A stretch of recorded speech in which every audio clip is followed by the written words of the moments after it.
The day I caught my fiancé cheating 2 days before our wedding. So, I've told this story on Reddit a few times but figured this subreddit is the obvious place to get it out of my system. For reference, I'm now 31 but this happened in 2014 when I was 26 and my ex-fiancé was 25. Let's call her Barb. We met in college and dated for 3 years prior to our engagement with a wedding date booked by the 4th year. Neither of our parents are well off financially and she was attending grad school, so the financial responsibility fell on me, which totaled $20,000 that was paid in full 4 days prior to the wedding. Leading up to that nightmare of an evening, we had our typical mid-20s relationship issues with bouts of poor communication, excessive drinking on weekends, and an occasional fight over trivial bullpoop. Aside from that, we had a great relationship and spent a ton of time together figuring out post-college life and planning for our future. As I said above, the wedding and reception venue cashed my check 4 days before the wedding and the contract stated this was non-refundable. Over 120 guests were confirmed, a couple dozen from out of state, tuxes and bridesmaid dresses were fitted and paid, and everything was falling into place. Now let's get to the inevitable shitstorm of events that you're all interested in before I keep rambling. The night in question was a Friday evening in our new apartment that we'd moved into a few weeks prior, and we decided to have about a dozen friends over to pregame and head out to the bars in town. Included in this group of friends was my buddy whom I've known since kindergarten, we'll call him Ricky. Barb and I had spent a lot of time with Ricky over the last 3 years and he was definitely one of her favorite one of my pals, which is generally awesome when you're so gets along with people in your social circle. The night started at a local hookah lounge that was so by the time we left there, a 1/5 of Jameson and 30 rack of Yingling were gone and everyone was buzzed. The next 3 hours were spent between 2 to 3 bars that resulted in the entire group devolving into a silly, belligerent mess. Once the bars closed, most people went home with the exception of myself, Barb, Ricky, and another couple who came back to our apartment for a nightcap. Once back at our place, the couple only lasted another 20 minutes before calling it and making their way home, so I was left with Barb and friggin' Ricky. Earlier in the night at the hookah bar, I noticed Barb checking her phone more than usual, and simultaneously Ricky checking his phone after she would lock the screen. I almost put 2 and 2 together, but why would I worry about them planning anything shady 2 days before I was supposed to marry this girl? Back at my house, I was fairly sober and noticed all the booze was gone, so I was contemplating picking up a couple of 6-packs from a local spot that stays open until 3 a.m. Barb and Ricky were definitely on the liquor and tanked, but there was no reason to suspect anything sketchy would occur if I ran out for 20 minutes. Once in my car and preparing to exit my apartment complex, I got a sinking feeling in my gut that something wasn't right, and it completely freaked me out. So, I called my best bud and he agreed to be picked up and join me on the beer run and accompany me back to the apartment. After grabbing some Bud Heavies and returning home, we walked up to the sliding glass door that led to my living room that had a sectional to the immediate right. We opened the door, took 2 steps inside the apartment, and my ex-fiancé was completely topless and mounted on Mr. Ricky ducking tonsil deep down each other's throats. The amazing part of the situation was neither of them appeared to notice that my buddy and I were 10 feet away watching their sloppy, silly escapades. After 7 to 10 seconds of attempting to comprehend the current situation, I lost it, dropped the booze, threw her backward off Ricky completely topless, and landed 2 hard right hooks to Ricky's eye and cheek while he was still laying on his back with the most terrified look on his face.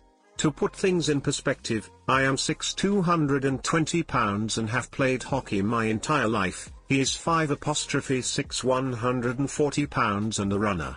Immediately following the harm with my fist, Ricky started snoring, didn't know this was a thing, and was asleep for at least 5 minutes while I was losing my mind over the situation. Without thinking, I called her parents about 10 times until they woke up and demanded they come to pick up their cheating daughter immediately.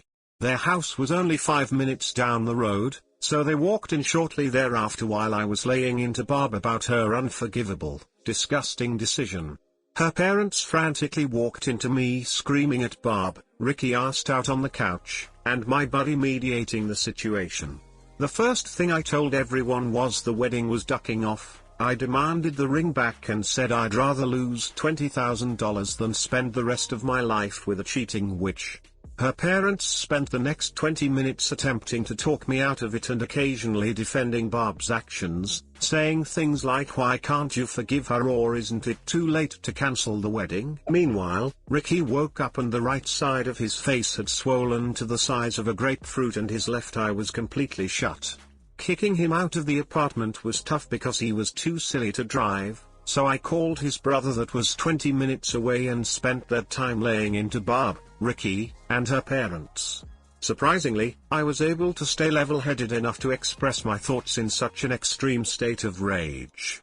The few times I've been this upset in the past, my brain felt like it was scrambled and I had a hard time condensing and forming my thoughts into logical statements. Not this time.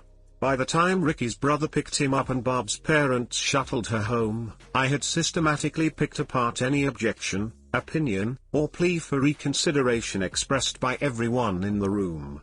It felt really ducking great. I'm not going to pretend the following months were easy and everything worked out in my favor. 2 months later, the pharma company I worked at decided to lay off my entire division. I had racked up thousands in credit card debt to pay for the wedding, unemployment haunted me for 5 months, and I was diagnosed with major sadness. Life was ducked up for a few years and I wouldn't wish that on anybody, but now that I'm 31 things have settled down and I couldn't be happier. Thank you for letting me get this off my chest.